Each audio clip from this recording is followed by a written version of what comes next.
the cloud. And I'm going to keep Diane on here just right now until we actually need someone for his interpretation. So if we do, we will stop and we'll redo that. But we want to start off with introductions. My name is Leah Dardis, and I'm the Director of Special Education here in Oceanside Unified School District. Previously, I worked here as a principal at Garrison Elementary, and I've taught first grade, fifth, and fourth. So welcome here. Lynn, do you want to go ahead and introduce yourself? Let me mute myself first.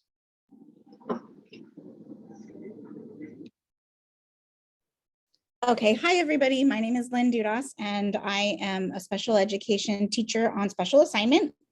And I taught both general education, several elementary grades, and then also special education mod severe classroom.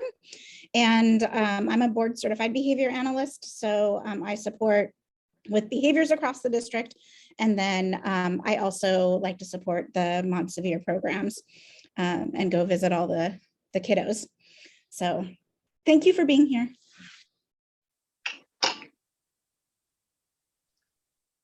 So today our conversation is really about procedural safeguards. And that to me is the most important part of anything that we do in our job.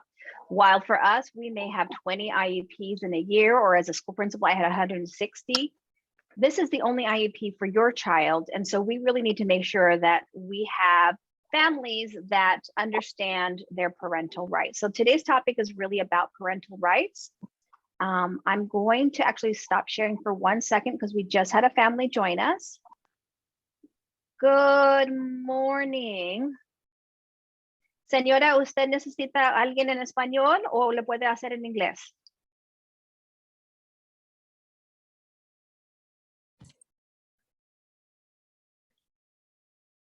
En español.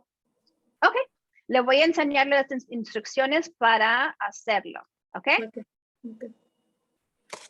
All right, so let me share my screen again. And then what I'm going to do is I'm going to show how we are going to do assign the interpreter.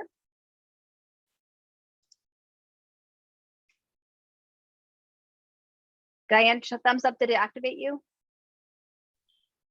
No, not yet. Okay, let me try it again.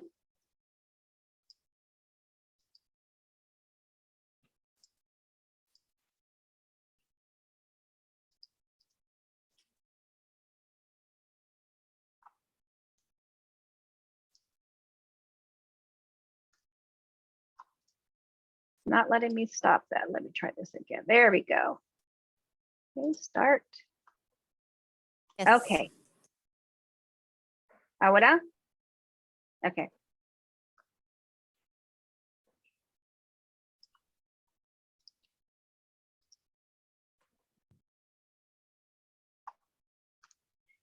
So this is the instructions for how to complete our interpretation for Zoom. So I'm going to just show it to you in English because obviously if you're here in English, you don't need it. But para las personas para el español, consejos para Zoom.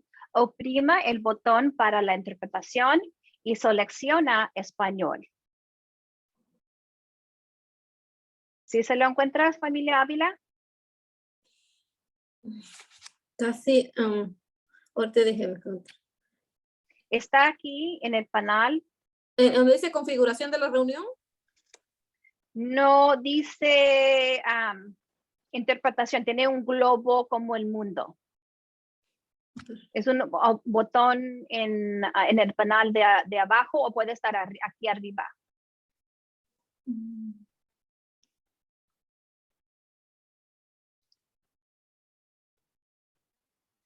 También dice las... Okay. Ya, le pongo español. Sí. Ok, ya está. Ok, y luego sí puede oprimir y apaga y enciende el micrófono cuando estoy hablando, ok? Ok, sí, sí. So we are going to start, Sí. okay, I'm going to start a video that we are going to call, it's called Welcome to Holland. And then at a later time, our other family, we have a version of it in Spanish. So Lynn, if you would please, from the agenda, drop the links into the chat so that our participants can have either the English version or the Spanish version to watch at a later time if we're not able to make our video work. So Lynn, thumbs up, it works.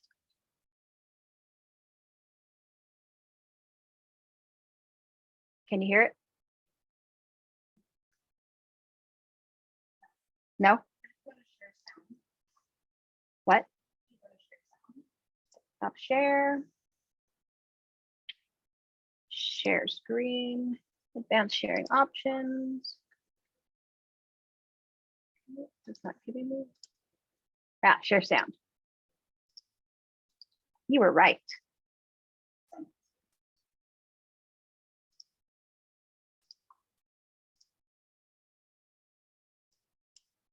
I love this video. It's just such a nice way to think about our roles. When you're going to have a baby, it's like planning a fabulous trip to Italy. You buy a bunch of guidebooks and you make your wonderful plans. The Colosseum, the Michelangelo David, the gondolas in Venice. You may learn some handy phrases in Italian. Thumbs up that you can hear It's it. all very exciting. Okay, thank you. After months of eager anticipation, the day finally arrives. You pack your bags and off you go. Several hours later, the plane lands. The stewardess comes in and says, "Welcome to Holland." "Holland, you say? What do you mean, Holland? I signed up for Italy. I'm supposed to be in Italy. All my life, I've dreamed of going to Italy." But there's been a change in the flight plan. They've landed in Holland, and there you must stay. The important thing is that they haven't taken you to a horrible, disgusting, filthy place, full of pestilence, famine, and disease. It's just a different place. So you must go out and buy new guidebooks, and you must learn a whole new language, and you will meet a whole new group of people you would have never met. It's just a different place. It's slower paced than Italy, less flashy than Italy, but after you've been there for a while and you catch your breath, you look around, and you begin to notice that Holland has windmills, and Holland has tulips. Holland even has Rembrandts. But everyone you know is busy coming and going from Italy, and they're all bragging about what a wonderful time they had there. And for the rest of your life, you'll say, "Yes, that's where I was supposed to go. That's what I had planned." And that pain will never, ever, ever go away. Because the loss of that dream is a very, very significant loss. But if you spend your life mourning the fact that you didn't go to Italy, you may never be free to enjoy the very special, the very lovely things about Holland.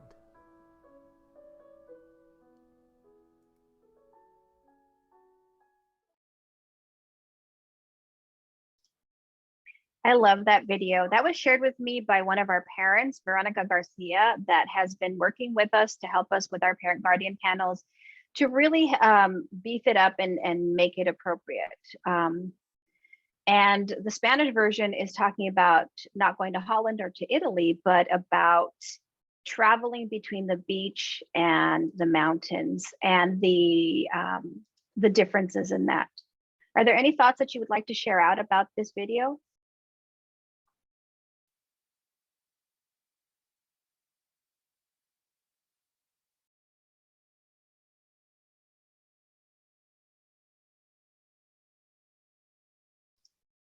Well, feel free to put something in the chat. It's just, I think, a nice way to think about our trip here. There we go. So our outcomes for today is that we would really love to work with our parents and guardians to have a better understanding of the rights under procedural safeguards. And we really want all of our participants to understand how to resolve concerns or disagreements about your student special education services, because it's so critical. Like I said to you before, this may be 160 of my IEPs, but this is only one of yours. And that can sometimes seem from the teacher's point of view very different than from the parents. And so really understanding what rights you have under the procedural safeguards is critical for you to really be a successful advocate for your child. And one of the things that I really loved about this particular flyer is that our North Coastal Consortium for Special Education, which we call NCSE, and you'll sometimes hear our teachers call that, have a lot of opportunities and resources for parents that we don't often celebrate. So for example, next week on Wednesday, I'm going to be sending out a flyer for our Community Advisory Committee, who's going to have a speaker come on November 10th to talk about disabilities and then post IEPs. So we have students that have IEPs that are, all the way from just needing really small articulation issues that, all the way to students who are very, very impacted by their needs. And so really having a place for everyone to have the same rights and understand that is critical. And so that's what I love about NCSE and especially about our Community Advisory Committee. So today at a glance, we're going to talk about our procedural safeguards notice, what it means to have parent participation, access to educational records, what is confidentiality of information, informed consent or parental consent, prior written notice, something about understandable language. And I love this one because Diane, when I sent her our PowerPoint to translate, she came back and really was noticing and said, really make sure when we talk about understandable language, that the right to interpretation and translation services are part of your rights and a critical part of your rights. The rights you have for doing independent educational evaluations, stay put. And really the most important part is, how do we resolve concerns when I'm not agreeing with the team, but I don't necessarily want to file anything legal, but I want to have a way that we have somebody that can help us come to a compromise about what's going on with my child's education. Anytime that you have a question, a concern, anything that you want us to answer, please just drop it in the chat. Lynn is watching our chat. You can write it in Spanish and I can read it. So don't worry about language being an issue. And we would be happy to share anything. If we don't cover something that you do have a question about, feel free to ask us. And if we can't answer, we will get back to you. So Lynn, are you starting off? Or am I?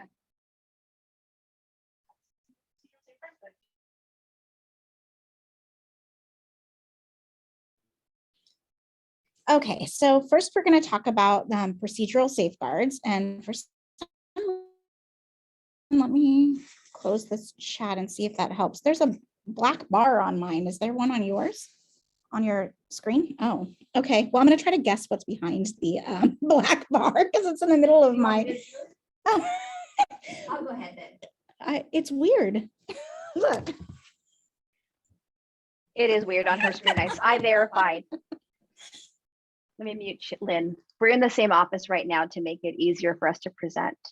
Procedural safeguards don't spell out the services or accommodations that a student would need in an IEP. So this isn't about the actual things in the IEP. This really describes those ground rules for helping develop collaborative relationships between parent and guardians and the school district. And so when we say that, it's really about parents and guardians, and let's say your case manager, your general education teacher, everyone who's on your IEP team, anyone here who works at the district office, we are all part of those different layers. And these are those ground rules for talking about it. And so that is why every time we have a meeting where we're looking at it, we are always talking about, here's your procedural safeguards. If you have questions, if you don't understand something, that is really the time you can ask, or you can ask at any time, but really understanding those are critical. And sometimes it seems like you could wallpaper your house after having done it for 20 years with having students with IEPs because they're about 20 pages long. And you say, oh my goodness, I'm ruining trees. You're not. We really want you to know what your parental rights are. And so they're very important, and that you have your legal rights and protections, and that we are doing this for our students. And so our procedural safeguards really talk about these written explanation of your rights, both under IDEA and our state's laws. What's interesting is that in California, our special education laws are significantly more restraining than in other states. And so our procedural safeguards really represent how California has implemented both IDEA and Ed Code into the procedural safeguards. So here in California, you as a parent really have a lot of rights and guarantees in order to really help make sure that the rights of your child is being satisfied during the IEP. So one of those rights is your parent participation. So the legal right to participate in a meeting about your child's education, including IEP meetings. And you can call an IEP meeting at any time throughout the school year. So of course, when you make a written request, we have up to 30 days to honor your request. This sometimes gets a little tricky when we are having so many IEPs to schedule and all of those things. And especially at the beginning of your year where we're having people transfer into our school, those can sometimes be congested times. Most of the time, our case managers really want to work with you and try to find days and times that are going to be accessible, but they also have to work with a lot of related service providers. So for example, if your child gets occupational therapy, your child may be one, like let's say your school is FUSAT, that's one of 8 schools that occupational therapist covers. And within each one of those schools might have a caseload of like 5 to 10. So trying to, arrange all of that for case managers can be very, very tricky for them. We also have the access to educational records. So you get the right to see. You have the right to see and get an explanation of your child's school records. We have 5 business days to make these records available to you. And these rights are protected by IDEA and our FERPA. So let's say you had a question about your IEP records and you talked to the school and they were like, well, we don't have your IEP records. That is true. We house all of our IEP records from previous years to present of anything that's happened. And Susie Baruman is our records queen. I say that jokingly, but also very seriously because she trains a lot of our teachers about the way that she would like her IEPs sent into her so that she can make sure that we can then pass it back to parents or anyone else who asks for records. If you want her email and her name, I put it into the chat. I know her name, it sounds very Dutch. Her first husband was Dutch, but she does speak Spanish. She's from Argentina. So don't worry that language is an issue with our department. We have many people here who speak Spanish and want to help you with that. We also guarantee that your child's information is confidential. That includes personal information such as your child's name, address. Of course, we don't ask for social security number, so that wouldn't be on there, but other personal details. And that sounds a little funny because you're like, well, who would have access to my child's records? And so, for example, at your school, and I'm going to take a student, again at FUSAT, who is a student that is in 4th grade, because of course I love teaching 4th grade, and he received some pull-out services for reading, and he received some speech. And so the teacher who does the pull-out services for academics, in this case might be Mackenzie, at FUSAT, it is Mackenzie Messer. And so Mackenzie is going to say, I'm going to share the IEP at a glance with the general education teacher and her paraprofessional so that your child's general education teacher and the paraprofessional that pushes into the classroom can see what goals and what services your child might need. That still maintains confidentiality because these are the workers who specifically support your child within the classroom. That doesn't mean that I'm going to give the IEP at a glance to, let's say, our front desk person, but I might share it with the assistant principal, school counselor. It really depends on all of the services and accommodations, but our school staff is all trained, even our school front office staff, to know that this is confidential information. And even if it was shown to them that they are bound by working for the district, and it's all confidential. But we do share the IEPs at a glance so that everyone who works with the child can support them and understand what goals, services, and accommodations would be. Are there any questions, comments, or concerns so far? And feel free to just drop them in the chat if you have anything. So all of this sounds pretty pretty basic. We know that all this is done. So this is the part though that makes special education much different than, let's say, if you have a student who's an English language learner, is that you have to give parental consent before we evaluate your child or we implement any of the special education services.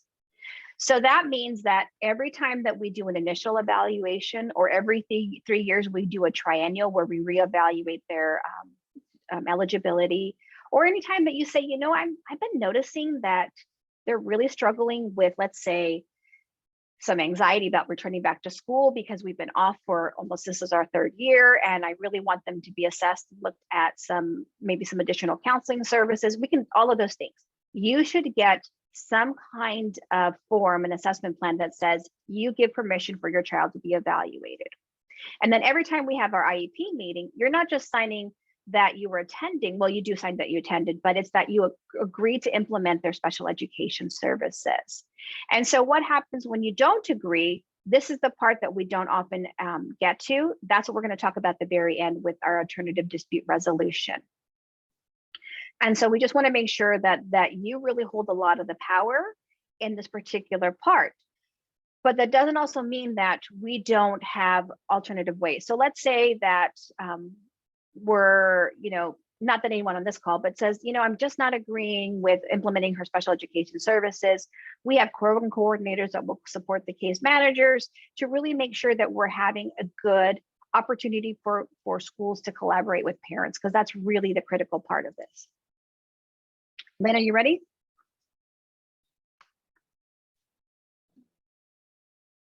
Okay, let me unmute this too. Okay, so for the prior written notice, the prior written notice is a legal right guaranteed to parents of kids with IEP. So the prior written notice requires the school to send written explanations of the proposed changes. So sometimes the prior written notice is called a PWN. So if you hear those letters, that's what that means. And it's essentially a letter that is explaining any changes that are going to be occurring in the child's educational plan, or also if you are requesting something and the district is denying that parent request, you will receive a prior written notice, which is essentially a letter that is explaining why the district is denying that parent request. So what makes this interesting? So what makes this one interesting is that in California, our prior written notices are much different than in other states. Remember when I talked to you first about how California's education code is a lot more restrictive than other states? This is one of those ways that it is, because the prior written notice and how it is implemented in other states is different than how we do it here in California. So in a prior written notice, what would have happened is that we would have sent a prior written notice anytime that we made any kind of changes or any amendments to your plan and say, hey, that we're not going to approve or we're going to deny your request.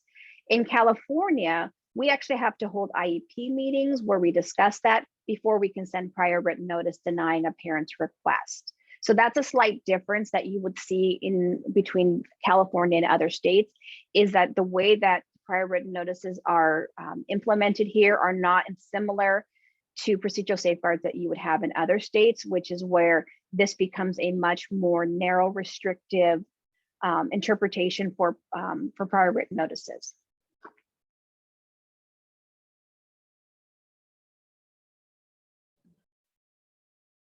Okay, are you gonna move it to the next? Okay. Okay, so the prior written notice needs to include the following. So it needs to include an explanation of why the school wants to make a change or is refusing to make the change. It also needs to include a description of other options that were considered and why those options were rejected.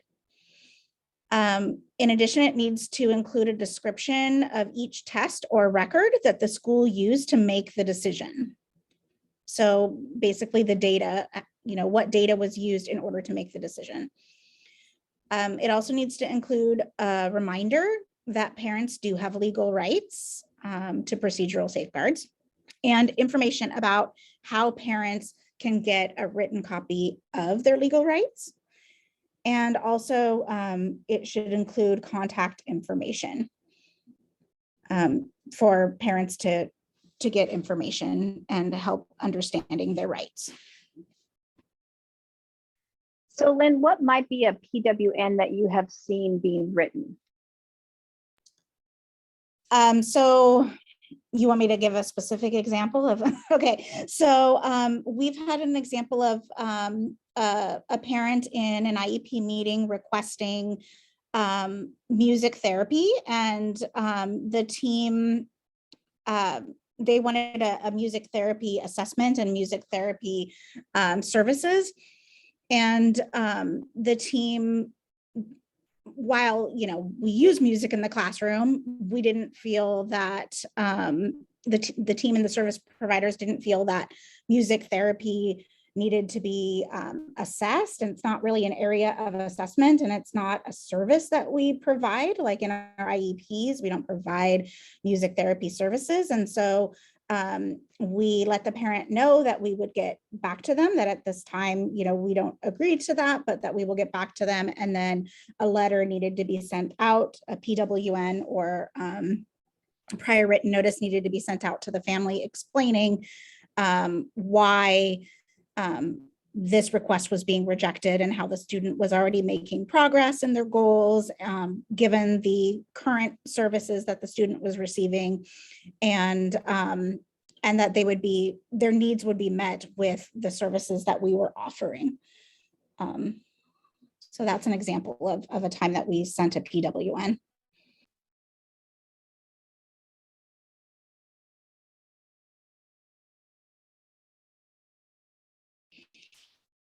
Okay, so when the school sends a prior written notice. So I gave you one example, but it's anytime the school proposes to start or change nearly anything related to your child's education.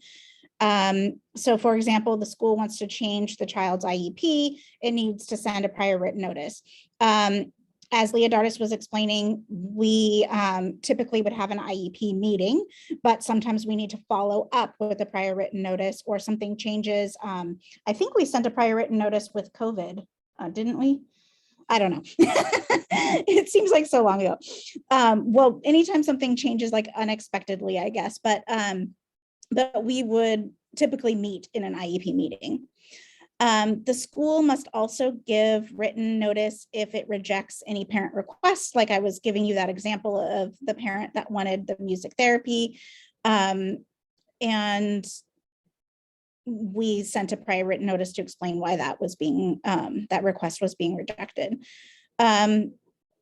And it may also be when the school wants to conduct an initial evaluation. So let's say, I guess that wouldn't be the case for any of you if your students are already in special education, but if the school is finding that a student is really, well, it could be, I guess, in a different area. If the school staff is finding that a student is really struggling in a certain area and we want to assess that area and the parents are disagreeing, they don't want that area assessed, we could send a PWN to the family saying we really need to assess in this particular area because it's an area of concern. And then also when the school says no to a request for an evaluation, services or placement. So if you were requesting a certain placement that the team didn't feel like was necessary or appropriate for your child, then we would be sending a prior written notice to explain why we reject that request.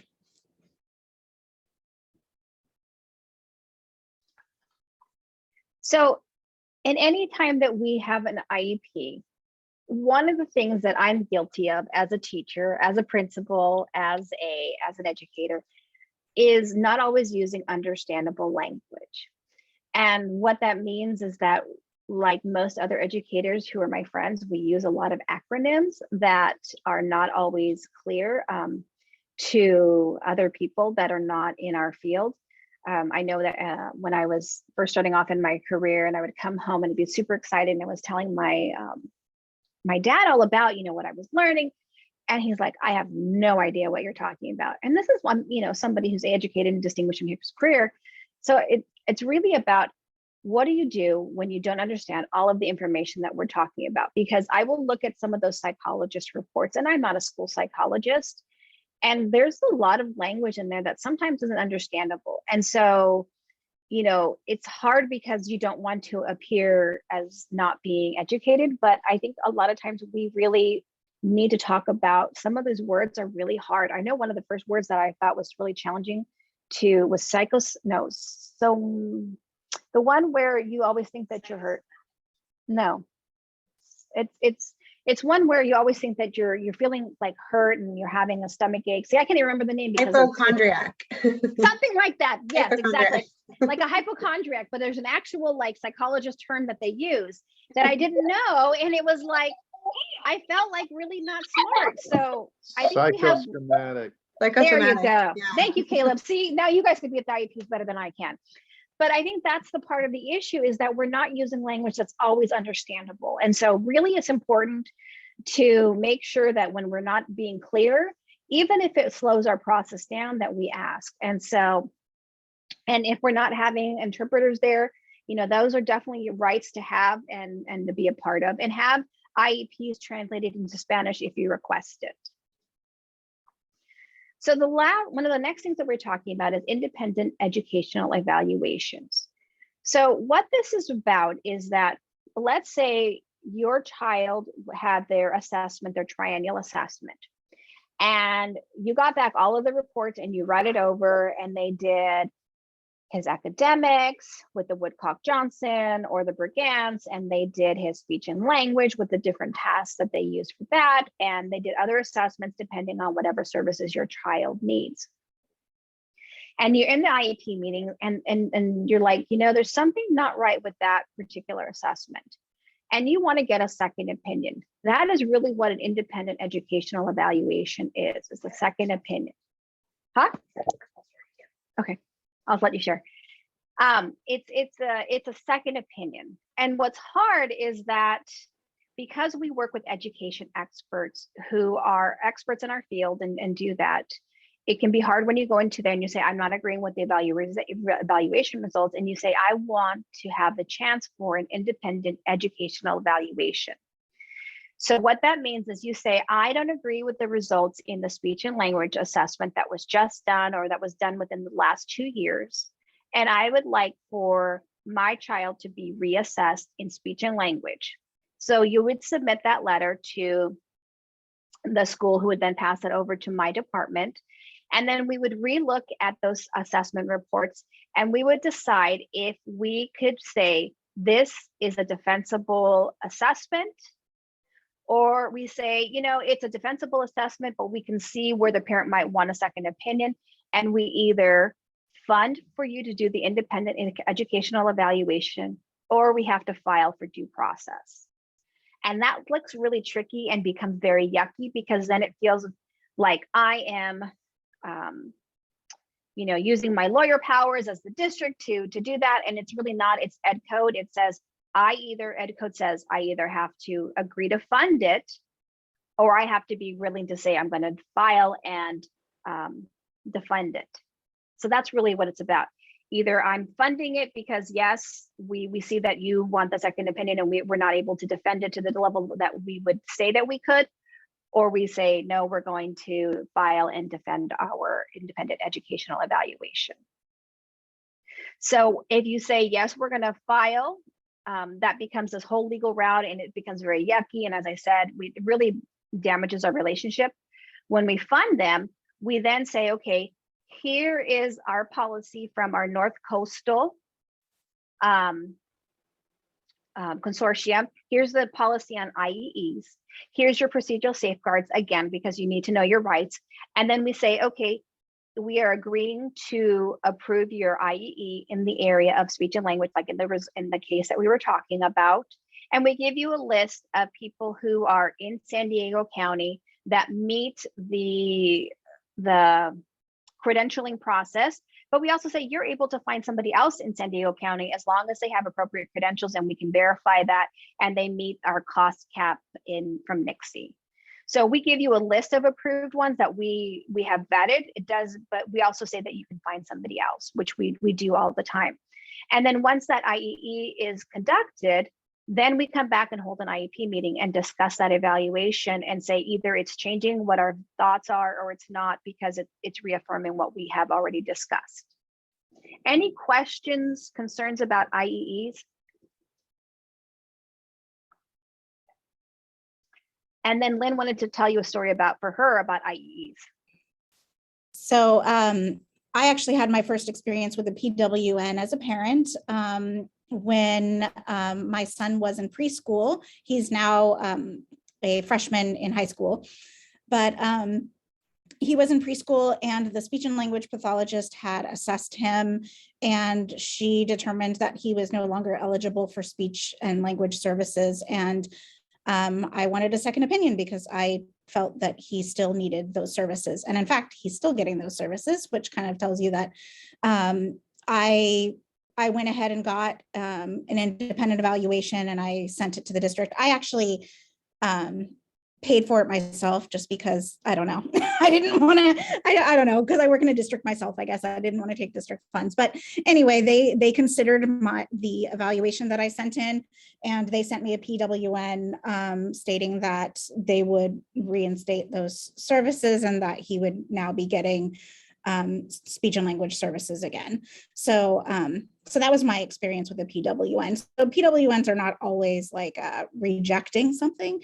In this case, they were saying that he could continue to receive the speech and language. And this was a different district. I don't know if I told you that.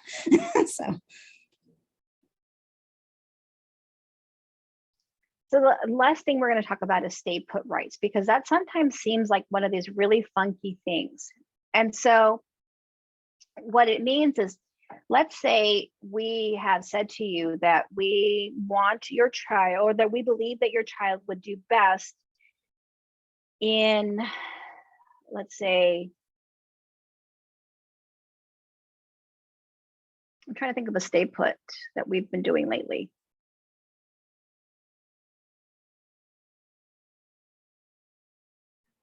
I don't know, but like if there's a placement change, I guess the parent doesn't. So in stay put, it's really about placement and services. And so that if you don't agree with it, you have what we call a stay put right to keep you protections while we work things out. But again, you have to act quickly, because that is. So I'll give you an example of one that I know of from preschool to elementary. In the preschool transition, we had a student that the parents didn't agree, no longer qualified for special education, even though we had done a multitude of assessments and found that we had remediated all of the interventions at preschool, that they could now go into a general education setting in kindergarten without any supports. And the parent didn't quite agree. And so we had a lot of different negotiations and compromises and conversations about this child's right. And so they did start off the year in what we would have considered a stay put setting. So they were still receiving all of the minutes that they would have in preschool in a gen ed setting until the parents agreed to sign the IEP and release the DNQ. Now, I know there's a lot of other things that we did in between there, but it was the whole idea that you do have the right to stay put into the services or placement that we recommend until we work it out and are able to resolve that concern. Thank you. And as Lynn says, DNQ means does not qualify. So again, remember what I said to you, it's that whole idea of understandable language. So if you don't have that understandable language, like I can just do like very quickly, like a DNQ, then you'll see why we have that opportunity. Thank you, Lynn, for correcting me. All right. So the last one is really about our dispute resolution options. And this is one that I think has so much promise that we have not worked enough with.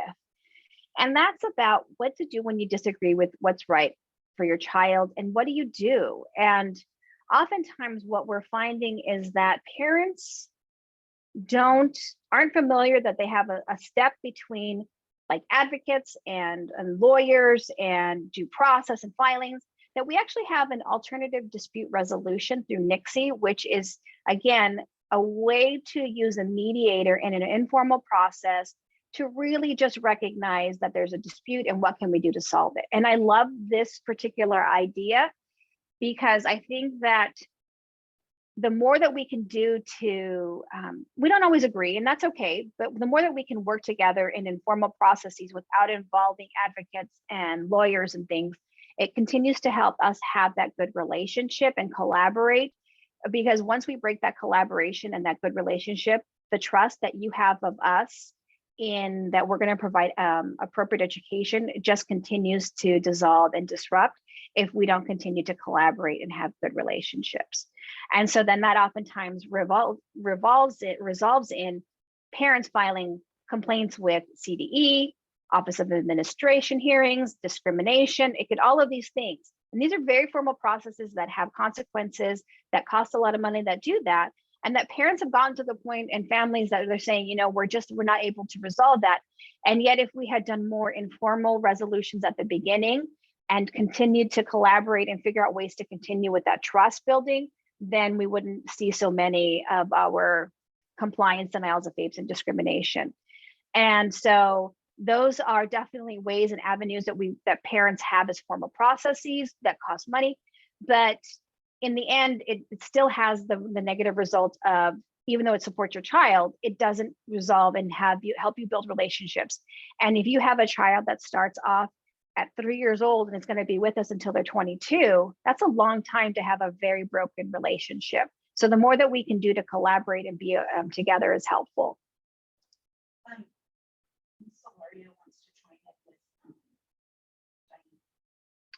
So, oh, thank you, Deb. Deb Wickman put our OUSD education acronym glossary in our chat, and that is for that understandable language. And then Maria, what you will look for at the very beginning, we explained how to find at the bottom, there is a black bar that shows the interpretation with the little circle on there. Okay. And then also just remember that within dispute resolution, the other part of that, yes, it is more fiscally responsible, but it really is about, I think, helping teams to work collaboratively with families, and families working collaboratively with teams, because the more that we can be together and not apart, it makes it much better for our children. So let's say at the very end, you're saying, you know, I'm just not agreeing with everyone and I don't want my child to participate in special education. Yes, you can revoke consent. And then what I do is I'm the district. So when it says the district, you just put Leonidas will respond with a prior written notice saying, yes, we will discontinue services. Of course, we would try to talk with you and see what we can do, what's going on and why that is happening. But of course, we have had opportunities where we have done that. Would you like to do discipline?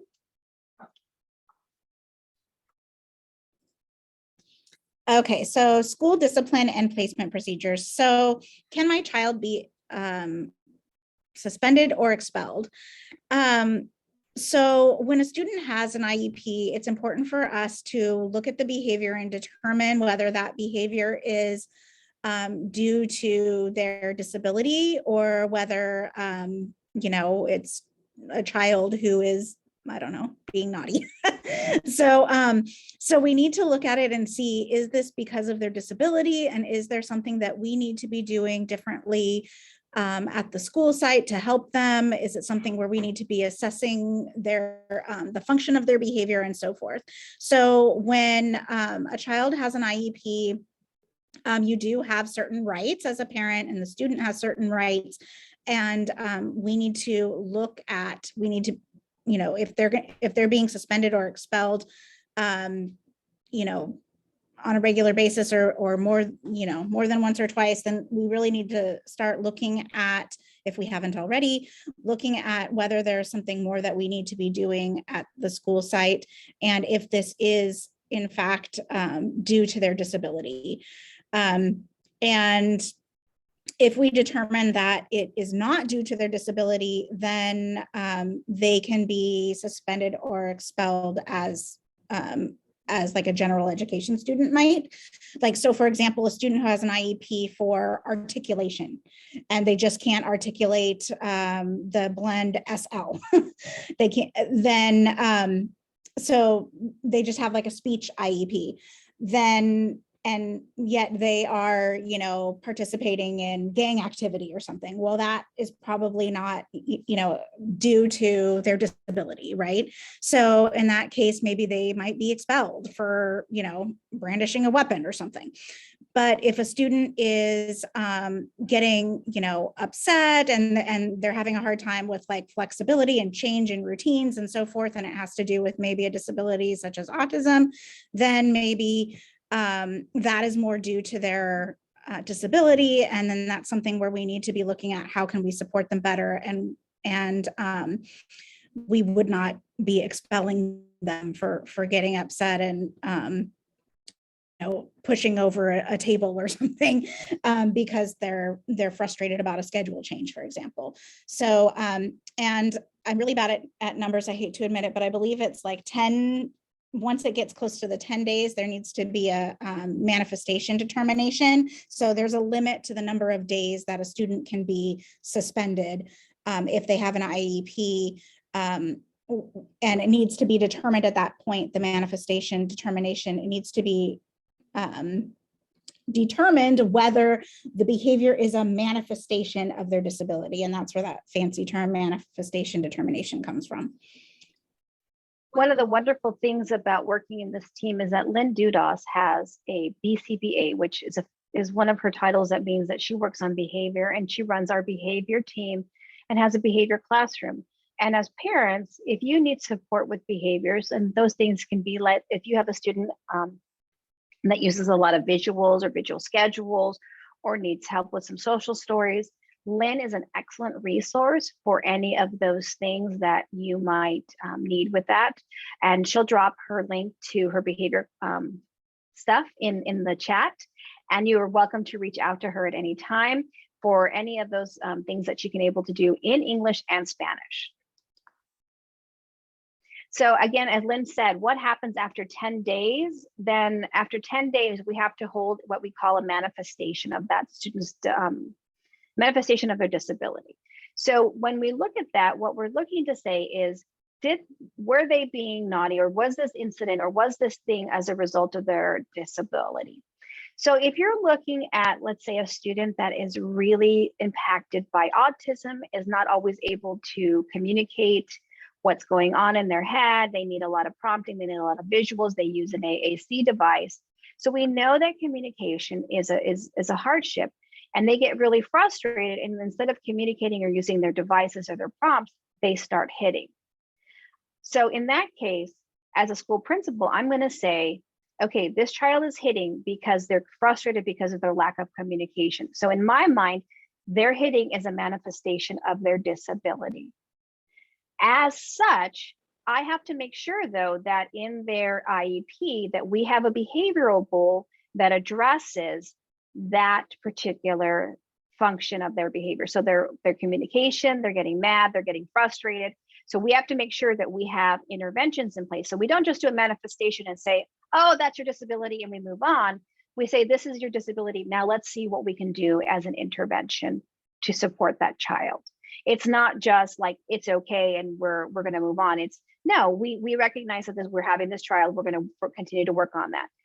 That also might mean, though, as a school principal, when I work with, you know, little smaller ones, that those behaviors might already still be addressed in their IEP, but we just want to keep noting it up that this is a part of that. So it's really important that when you think about that, is it a function of their behavior? And if it is, then we have one responsibility. And if it's not, they are still under student services. And so what happens, though, is that because it's a part of it is special education, still some of it is in student services. So if you said to me, I don't agree with this suspension, I would say, I'm really sorry to hear that, but you need to talk to Mandy Bell, who's the director of elementary, because that's a student services and not necessarily an IEP if it wasn't a violate or wasn't determined to be a manifestation of their disability. It's a very tricky and complicated aspect. And hopefully none of you will ever have to be a part of it, because it makes you feel icky as a parent. It makes me feel icky as an administrator and as a teacher, because, you know, like I got into this 25 years ago to help and work with children, and now I'm working on naughtiness, and it feels icky. It's not always nice. So our key takeaways today is not telling you what goes in your IEP, but just the ground rules about how we interact with each other. And really, that is the key thing to take away, is that you have the right, and it's critical that you participate in your child's education, and that you have options, including due process if you don't agree. And then, so here are 2 ways that you can do this. TASK is a nonprofit that educates and empowers people with disabilities and their families. We sent the TASK flyer out last Monday through Blackboard. We also shared it with our case managers. And if Lynn can find it in her email, she'll drop it in the chat for you here. And if she can't, feel free to, it's on our website. The alternate dispute resolution is this number here. So this is an actual number to NICSE. Oops, I put it backwards. So 619-594-7383 is the phone number at the North Coastal Consortium of Special Education. And that's a direct line to the person that is in charge of assisting parents when you don't agree with IEPs. And again, it's free. There is no cost. It's an informal way. I would love for more parents to use this and let this be known, because I think that it's such a wonderful opportunity for parents to have that. Again, my name is Leah Dardis. I'm the Special Education Director, and we also have our special education website with our contacts. And this shows you who are the program coordinators within our district. So Miss Cherie Benet works at our preschool and supports Del Rio and Libby, and also our non-public schools. Mrs. Beers works at our adult transition program and oversees our school psychologist team. Mrs. Burke oversees our base schools. So that's all of our schools: Santa Margarita, North Terrace, Stuart Mesa, and all of our middle schools, including our residential treatment centers. This lady, Lynn, has not updated our website here. She'll probably work on this today. And this is actually, her name is Tiffany Seeker, and she runs all of our other elementary schools. So by the end of today, this will be updated. So if you need to contact Tiffany Seeker for any of the elementary schools or speech language support, you can do that. And Erin Wade is our high school and Surfside person. And then if you want to meet our wonderful Lynn Dudas, she's down here at the bottom. And again, she supports behavior moderate to severe, and she works on any kind of behavior for our teachers. And I work on the website, which I need to update, but I included lots of parent resources on the website as well. So check it out. Where are they? They're under special education, parents as partners, parent guardians as partners. So here we are just on our district website. So this is a public facing website. So you would go to our home page, click on departments, special education. And again, Lynn just told us to click on special education and parents as guardians. So in the PowerPoint, this is the last slide. You can click on the link where it says special education website, and it'll take you directly there. The link the PowerPoint is in the chat. I will also put it right here. So I will drop it right now, this particular page in the chat, so that you can come back to it later. And this tells you, again, about that community advisory committee, our behavior resources, upcoming events, and additional parent guardian resources. And those are all right here that you can click on to do that. So if I click on behavior resources, you all heard it, look, it's there. So here are those behavior resources. So our positive behavior support, love and logic, free online training, videos in Spanish, And of course, other video, other resources in Spanish too. So the Community Advisory Committee, that takes us to NICSE. So where I was telling you about if you're having trouble with the wanting more about how to be part of our community, that's the Community Advisory Committee. And then again, that resolving disagreements, that RSS process is right here. And that was exactly the number that I showed you about how to get help if you don't disagree with your IEP team. All right, I'm going to stop sharing and stop recording.